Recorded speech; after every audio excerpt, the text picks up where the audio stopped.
So, chaos shamanism, that's not something that you can build a body of knowledge about. It's the opposite. You build an edifice of not knowing, a deep foundation in yourself of not knowing. It's paradoxical, but it's when we know, or we think we know, that we limit ourselves. Gnosis, knowing. It's really about not knowing and what wanders into us. Wisdom wanders in when we're not fixed about what we know. I've seen it sometimes. People quoting all this stuff from Native American cultures. They're English, yeah. English as they come, but they're identifying with Toltec or something like that. And they come out with all this stuff. And you can see it makes them think they know something. It's giving them an identity. And any kind of path is about the opposite of that, the real path, the inner path. Same with practices. We spend all these years doing all these practices. They're going to take us somewhere. You know, I've done 20 years meditation, so I'm actually quite advanced. Yeah. And then you realized, oh, there was never anywhere to go. All I ever had to do was just be with how I am now and be comfortable with that, whatever it is. Just be with it. Just be close to myself and don't judge it. Don't try and make it better. But it can take, this is why they say the best is the enemy of the good. Yeah. Because the good, you're trying to become better. Yeah. Whereas the best, you've dropped all of that. You're just comfortable with being you. Like the lion, king of the jungle. You just sit there. You're at ease just with what you are. So, knowing. There's something that Louis Malmadrona says. He's a sort of Cherokee Lakota guy, also a conventional doctor. He says, in a kind of traditional indigenous society, most people will have a fairly simple set of beliefs about how the world is. And it's only the medicine people who realize that actually we know nothing. It's all a great mystery. But that's where their power comes from, because they're not standing in the way with their beliefs. So he talks about this in the context of postmodernism. Postmodernism, the modern philosophy that says there are no absolute truths, which I think has a lot going for it, because in a way there are no absolute truths, but there is objective truth. There is relative truth. Yeah, that is a cat. That is a man. Well, we no longer know what men and women are, do we? Even that's breaking down. But no, there is objective truth about all those things. But ultimately, it's just words. Space and time, even, are just things we attribute in order to make sense of our experience. All of it is unknown and unknowable. And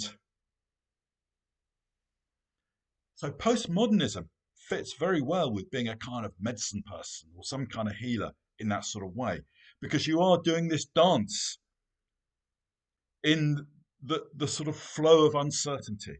And that means spirit can speak through you fully. You're not standing there with these ideas about how things are or what power animal ought to turn up or trying to subtly bolster your identity as a healer because you want to be taken seriously, you know, all that sort of thing. You're just not going there.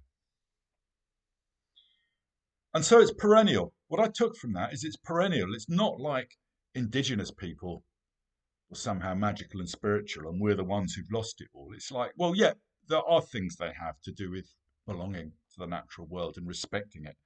Yeah?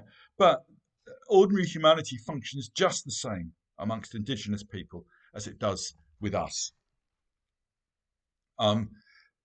You know, most people have a fairly simple set of beliefs about how the world came to be. Modern day, we have the same. Yeah, you had the Big Bang, then you had the evolution of the star systems, and then life came, and that had evolution, and here we are. We've got this simple story. Yeah, but of course, it's not like that. if you look closely, it's full of holes of unknowingness that aren't just gaps in scientific knowledge. They're bigger than that. They're more profound than that. If you look at any theory, it's like that. There's profound unknowingness that we just sort of sidestep. So what came before the Big Bang? We don't know. It's an absolute mystery. Yeah. People just, they don't really look at it. What came before the Big Bang? They're not really looking at, well, it's before time, so you can't say anything. Well, yeah, that's true. Yeah. But it means actually you can't know. It's the great mystery. Scientific theorizing has brought you to the brink of the great mystery. How wonderful. But we want to know. We don't want to not know. That's why Socrates was the wisest man in Athens, because he was the only one who knew that knew nothing. That is the situation. So chaos shamanism is about knowing nothing and having the psychological, existential wherewithal, strength, foundation to do that. Chaos shamanism, in that sense, is always for a minority. Most people will need some sort of set of beliefs to hang on to. And we do need those beliefs. Well, we need the stories at any rate. Because however much we are aware that they're provisional, they still feed our imaginations. They delight our imaginations. I was just looking at one, I think, Californian Indian creation story. In the beginning was just water. I can't remember how it went from there, but they needed earth, and a turtle turned up. A turtle just floated along. And so he's asked, well, we need some earth. The turtle says, tie a rope to me and I'll go down to the bottom of the ocean and I'll get some earth. So he went and got the earth. And so then they created some earth. And so it goes from there. And that nourishes me. It feeds me. And in a way, it goes more deeply in me because I'm not trying to set it in stone. It's a story and therefore it's true. It's a truth of the imagination. And yes, there's also other stories. So the Greek myth, which is where chaos comes from, it was this vast abyss of nothing. So in a way, there wasn't even the water, or there wasn't even just God at the beginning. There was just the vast abyss about which nothing can be said. And there's a deep truth in that because that is how it is. And then out of that, well, stuff did come. We know that. And we're not given any reason why stuff came. Because there isn't a reason, not in rational terms, because order is just our rational understanding of things. So I think a good creation myth keeps us close to that. Well, they're all good. They're all great stories, yeah. But I'm just making the point about the Greek one is it keeps us close to that unknowingness. And the unknowingness is the place we need to live from. Not knowing who you are. Well, in a way, yes and no. We need to know who we are in terms of what calls us, what we'll pull towards, what we've learned. But an identity, asked at a drinks party, who are you? And most people have got a simple identity, yeah? They'll say, I've got this job, I've got this house, I've got this wife, these children, and that's fine. That's a regular kind of identity. But of course, it's not really who you are.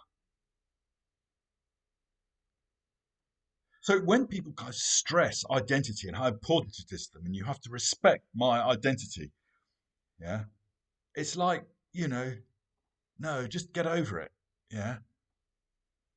I'm not going to, tread on eggshells around your racial identity, yeah, your blackness, your whiteness, or your sexual identity. None of that.